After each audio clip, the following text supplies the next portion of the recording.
بسم اللہ الرحمن الرحیم۔ سورۃ الحجرات، آیت نمبر 7۔ وَاعْلَمُوا أَنَّ فِيكُمْ رَسُولَ اللَّهِ، اور جان لو بے شک تم میں اللہ کے رسول ہیں۔ یعنی کن سے کہا جا رہا ہے؟ صحابہ کرام سے کہا جا رہا ہے۔ حالانکہ صحابہ کرام تو جانتے تھے کہ ان کے درمیان اللہ کے رسول ہیں۔ کیا کہا جا رہا ہے؟ اچھی طرح یاد رکھو، کیونکہ وہ کسی کے داماد بھی تھے، وہاں کسی کے چچا بھی تھے، لیکن وہ کیا یاد دلایا جا رہا ہے کہ وہ اللہ کے رسول ہیں۔ وہ تمہارے جو بھی ہیں تمام رشتوں سے اوپر اللہ کے رسول ہیں، ان کے آداب جو ہیں ملوز رکھنے ہیں۔ لو یطیعکم فی کثیر من الامر لعنتم، اگر وہ کہا مانے تمہارا بہت سے معاملات میں، البتہ تم خود مشکل میں پڑ جاؤ، کیونکہ وہ زیادہ جانتے ہیں اس چیز کو جس میں ہمارا فائدہ ہے، کیونکہ ان کے پاس کیا آ رہا تھا؟ وحی کا علم آ رہا تھا۔ ہم اپنے جتنے بھی خیر خواہ ہو سکتے ہیں گے، لیکن نبی کریم صلی اللہ علیہ وسلم اس سے زیادہ ہمارے بارے میں خیر خواہ ہیں، وہ کبھی تمہارا برا نہیں چاہیں گے۔ تو بتایا جا رہا ہے اگر وہ اکثر معاملات میں تمہاری بات مان لیں تو تم مشکل میں پڑ جاؤ گے۔ جیسے دیکھیں صلح حدیبیہ میں کوئی ایک صحابی بھی راضی نہ تھے کہ یہ جو صلح ہو رہی تھی اس ایگریمنٹ کے حوالے سے، اور اگر آپ صلی اللہ علیہ وسلم مان لیتے میجورٹی کی باتیں، تو اس صلح کو جو فتح مبین قرار دیا گیا ہے وہ کیسے نصیب ہوتی، جس کا ذکر اس سے پچھلی صورت میں سورۃ الفتح میں آتا ہے گا۔ لیکن اللہ نے یہاں بیان کر دیا ہے کہ تمہاری ہر بات نہیں مانی جا سکتی، اور آگے کیا فرمانا اللہ تعالیٰ؟ وَلَكِنَّ اللَّهَ حَبَّبَ إِلَيْكُمُ الْإِيمَانَ، اور لیکن اللہ نے محبوب بنا دیا تمہارے لیے ایمان کو، وَزَيَّنَهُ فِي قُلُوبِكُمْ، اور اس نے مزین کر دیا، خوبصورت بنا دیا، سجا دیا ہے تمہارے دلوں میں، کس کو؟ ایمان کو۔ اسی وجہ سے تم رسول اللہ صلی اللہ علیہ وسلم کی اطاعت کر لیتے ہو۔ جیسے کہ صلح حدیبیہ میں غم میں ڈوبے ہوئے صحابہ کرام تھے، لیکن جب نبی کریم صلی اللہ علیہ وسلم اپنا احرام کھولا تو وہ بھی اپنا احرام کھولنے لگے،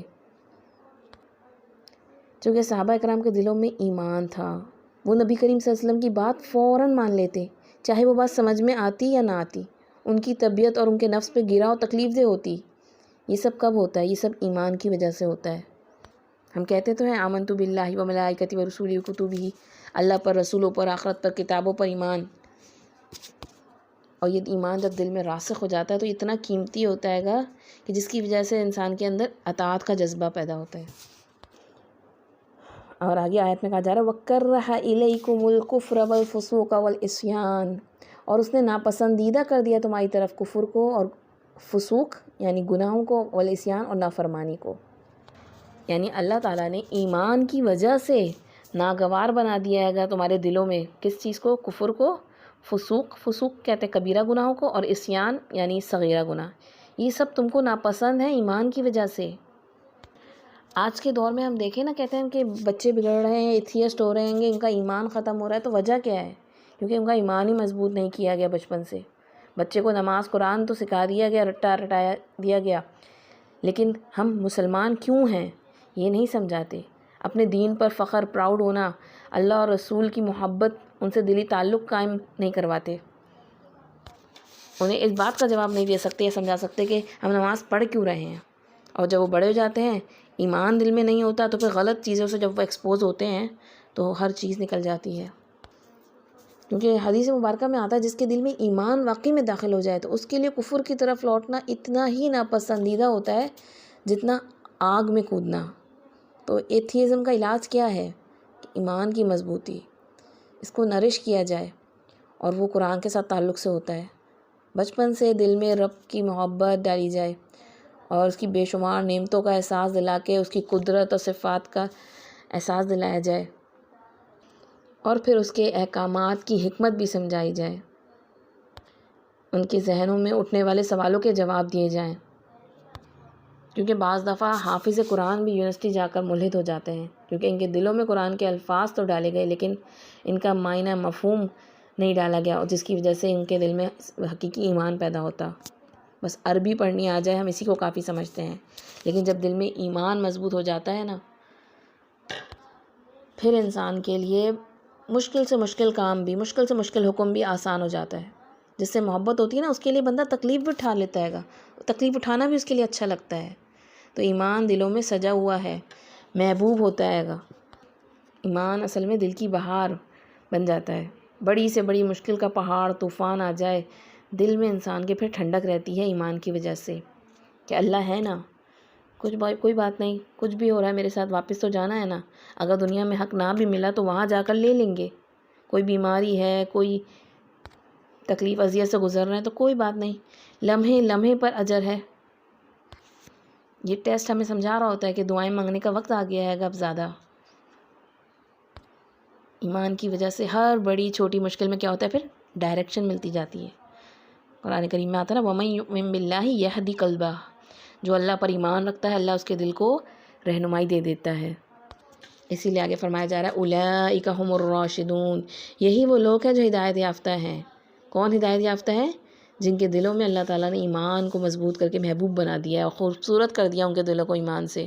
اور ایمان کے دل جب ایمان سے خوبصورت ہوتے ہیں گے تو آٹومیٹیکلی آپ کو کفر سے اور گناہوں سے اور نافرمانی سے کراہیت ہونے لگتی ہے، ناپسندیدگی ہونے لگتی ہے۔ پھر اللہ تعالیٰ ایسے دلوں کو کیا ہوتا ہے گا پازیٹیوٹی میں بدل دیتا ہے۔ تو اس آیت کے اس میں ہمیں اپنے بھی ایمان کو چیک کرنا ہے کہ جب کوئی تکلیف آتی ہے تو ہم اللہ کے بارے میں کیا گمان کرتے ہیں۔ ہم کہتے ہیں کہ میرے ساتھ یہ کیوں ہوا ہے، وائی می، یا پھر ہم مطمئن ہوتے ہیں کہ میرے رب نے مجھے اس ٹیسٹ کے لیے چنا ہے، اور پھر صبر و شکر سے امتحان میں پاس ہونے کی کوشش میں رہتے ہیں۔ اس چیز کا احساس ہمیں ہو سکتا ہے، ذرا سی چوٹ بیماری آتی ہے کہ ہم چڑچڑے ہو جاتے ہیں کہ یہ میرے ساتھ کیوں ہو رہا ہے۔ تو اصل میں سب سے قیمتی چیز ہمارا ایمان ہے۔ ہم اپنے گھر کی، اپنے کپڑوں کی، اپنی ساری مادی چیزوں کی تو حفاظت کرتے ہیں، ان کو خوبصورت بنانے کی کوشش کرتے ہیں، لیکن اپنے ایمان کے حوالے سے ہم اتنے کنسرن نہیں ہوتے۔ ہمیں سوچنا چاہیے اپنے دل کا کتنا خیال رکھتے ہیں۔ جیسے پودے کو پانی نہ ملے تو وہ مرجھا جاتے ہیں، تو اگر اس دل پر قرآن کا وحی کا پانی نہ گرے نا تو یہ بھی مرجھا جاتا ہے، اس کا ایمان کمزور ہو جاتا ہے۔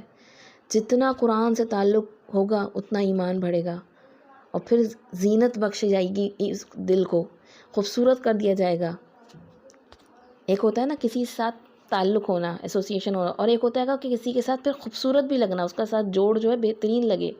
تو یہ ایمان ان کو بہت اچھا لگتا ہے، کیونکہ دل کی زینت کو دیکھیں آپ کسی اور کو نہیں دکھا سکتے، آپ یہ ہر شخص خود محسوس ہی کر سکتا ہے گا ایمان کی وجہ سے۔ خیالات اور نظریات جو ہوتے ہیں وہ انسان کے اندر خوشی پیدا کرتے ہیں ایمان کی وجہ سے۔ اور پھر ایسے بندوں سے اگر کوئی گناہ ہو جائے تو ان کے دل پہ سخت تنگ ہو جاتا ہے ان کا دل کہ یہ کیوں کیا میں نے، یہ مجھ سے کیسے ہو گیا، اور یہ سب ایمان کی وجہ سے ہوتا ہے کہ اپنے گناہ سر پر پہاڑ لگنے لگتے ہیں۔ حالانکہ منافق کے بارے میں آتا ہے کہ اس کو اپنے گناہ ناک پر بیٹھی مکھی محسوس ہوتے ہیں۔ تو ہم سب نے اپنے اپنے ایمان کو اس کرائٹیریا پہ چیک کرنا ہے کہ ہمیں کیا اچھا لگتا ہے اور ہمیں کیا اچھا نہیں لگتا۔ گناہ کے معاملے میں ہم کتنے سینسٹیو ہیں۔ اس دنیا میں ہم اپنے معاملے میں تو بہت سینسٹیو ہوتے ہیں کہ ہمارے اوپر کوئی انگلی آ رہی، لیکن اپنی دل کے معاملے میں کتنے سینسٹیو ہیں کہ اس دل پر گناہوں کے کیا اثرات ہو رہے ہیں میرے، اس دل کی، اس ایمان کی کتنی حفاظت کرتے ہیں ہم، اسے خوبصورت بنانے کے لیے ہم کتنی کوشش کرتے ہیں۔ کیونکہ آگے کیا کہا جا رہا ہے اولئک هم الراشدون، یہی لوگ ہدایت یافتہ ہے۔ رشد جو ہوتا ہے نا اس کا معنی ہوتا ہے حق پر مضبوطی کے ساتھ استقامت اختیار کرنا۔ رشاد عربی میں چٹان کو کہتے ہیں۔ تو رشد کا کیا ہوتا ہے اچھا معاملہ کرنا، موقع محل کے مطابق معاملہ کرنا، مالی معاملات میں بہترین طریقے سے سنبھالنا، دین پر استقامت، ہدایت یافتہ لوگوں کے ساتھ ہونا۔ تو ایسے راشدون جو ہوتے ہیں نا وہ محتاط مزاج کے ہوتے ہیں، وہ بلا تحقیق فضول میں گپ شپ فضول باتیں آگے نہیں پہنچاتے رہتے۔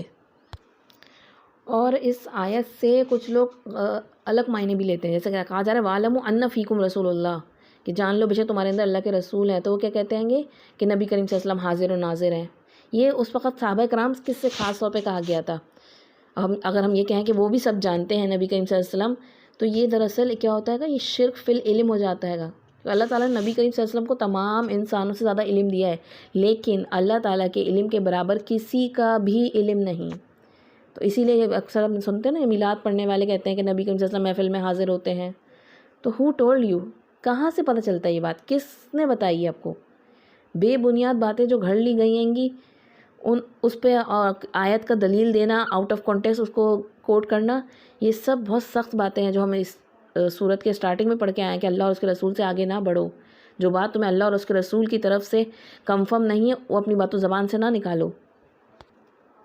اور پھر آیت میں یہ بھی کانٹیکس یاد رکھنا ہے کہ یہ اس وقت نبی کریم صلی اللہ علیہ وسلم اگر ان لوگوں کی جیسے پچھلی آیت میں آیا تھا بات مان لیتے، جو قبیلہ بنو مستلق کے سردار حارث بن زرار آ رہے تھے ان کی طرف حملہ کر دیتے تو کتنی مشکلات پڑ جاتی اور اس کا نقصان مسلمانوں ہی کو ہوتا۔ تو ضروری ہے کہ انسان ہر بات سے جو آگے کرنی ہے، جس کے بات کوئی ایکشن لینا ہو یا اس کو آگے کسی اور کو پہنچانا ہو، تحقیق کرے، اور کوئی اچھا مشورہ دینا اچھی بات ہے، لیکن پھر اس کے پیچھے نہیں پڑ جانا چاہیے۔ یہ بھی ایک تکبر اور ایروگنس ہوتا ہے کہ انسان اگر کوئی بات مشورہ دے تو پھر میری ہی بات مانو، ورنہ میں بائک آؤٹ کرتا ہوں۔ کیونکہ سم ٹائم جو شخص ٹاپ پر ہوتا ہے نا وہ دیکھ رہا ہوتا ہے جو نیچے والے نہیں دیکھ سکتے۔ آپ مشورہ دے دیں اوپر والوں کو، لیکن آپ کو ضروری نہیں وہ چیزیں نظر آ رہی ہوں جو نیچے اوپر بیٹھا شخص دیکھ رہا ہے۔ تو یہاں صحابہ کرام کو جو شرف ملا ہے نا، ان کے درمیان اللہ کے رسول ہیں، ان کے پاس وحی آتی ہے، ان کے ساتھ مخلص ہیں صحابہ کرام، تو کہا جا رہا ہے ان کے پیچھے چلو، نہ کہ اپنی بات ان پر مسلط کرو۔ رسول اللہ صلی اللہ علیہ وسلم کی پیروی کرنے میں ہی ہماری بھلائی ہے، دنیا اور آخرت دونوں میں، اور حق انسان کی خواہشات کے تابع نہیں ہوتا۔ جیسے کہ نبی کریم صلی اللہ علیہ وسلم نے فرمایا تھا، لوگوں حج فرض کیا گیا تم پر، تو ایک شخص نے کہا کہ ہر سال؟ تو آپ صلی اللہ علیہ وسلم خاموش رہے، اور پھر فرمایا جن باتوں کو میں تمہارے لیے چھوڑ دیا کروں تو تم بھی انہیں چھوڑ دیا کرو، مجھ سے پوچھا نہ کرو، کیونکہ تم سے پہلے کے لوگ اپنی کثرت سوال کی وجہ سے ہلاک ہوئے، اپنے نبیوں سے اختلاف کرتے رہے، بس جب تمہیں کسی چیز کا حکم دیا جائے تو حسب استطاعت اپنا لو، اور جب کسی سے روکا جائے تو اس کو چھوڑ دو۔ تو اس سے کیا معلوم ہو رہا ہے، جتنا حکم مل رہا ہے گا اس پہ عمل کریں، اس میں زیادہ کھرید کرنا اور اس کے اندر جانا یہ بھی بعض وقت کثرت سوال انسان کے نقصان دہ ہوتا ہے گا۔ اصل چیز، اصل توجہ کس پہ دینی ہے؟ اپنے ایمان پہ، کہ ایمان میرا مزین ہو، محبت ہو دل میں، کیونکہ محبت کا اپوزٹ کیا ہوتا ہے؟ نفرت۔ اور یہ کہاں سے پتہ چلتی ہے؟ جب بندہ یہ کہتا ہے نا یہ کیا بات ہوتی ہے، یہ بھی نہ کریں وہ بھی نہ کریں، اس دین نے تو ہر چیز پہ پابندی لگا دی ہے، تو یہ کیا ہوتا ہے؟ یہ ایک بغض کی علامت ہے۔ جس کے دل میں حقیقی محبت ہوتی ہے وہ یہ نہیں کہتا اب یہ بھی نہیں کرنا ہے، اب یہ بھی کرنا پڑے گا، یہ نہیں کریں۔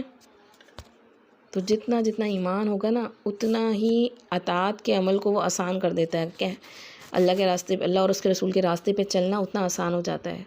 تو ہمیں بھی اسی چیز کی کوشش کرنی کہ لوگوں کے دلوں میں ایمان مزین ہو، ایمان خوبصورت ہو، ایمان کے لیول میں آگے بڑھیں۔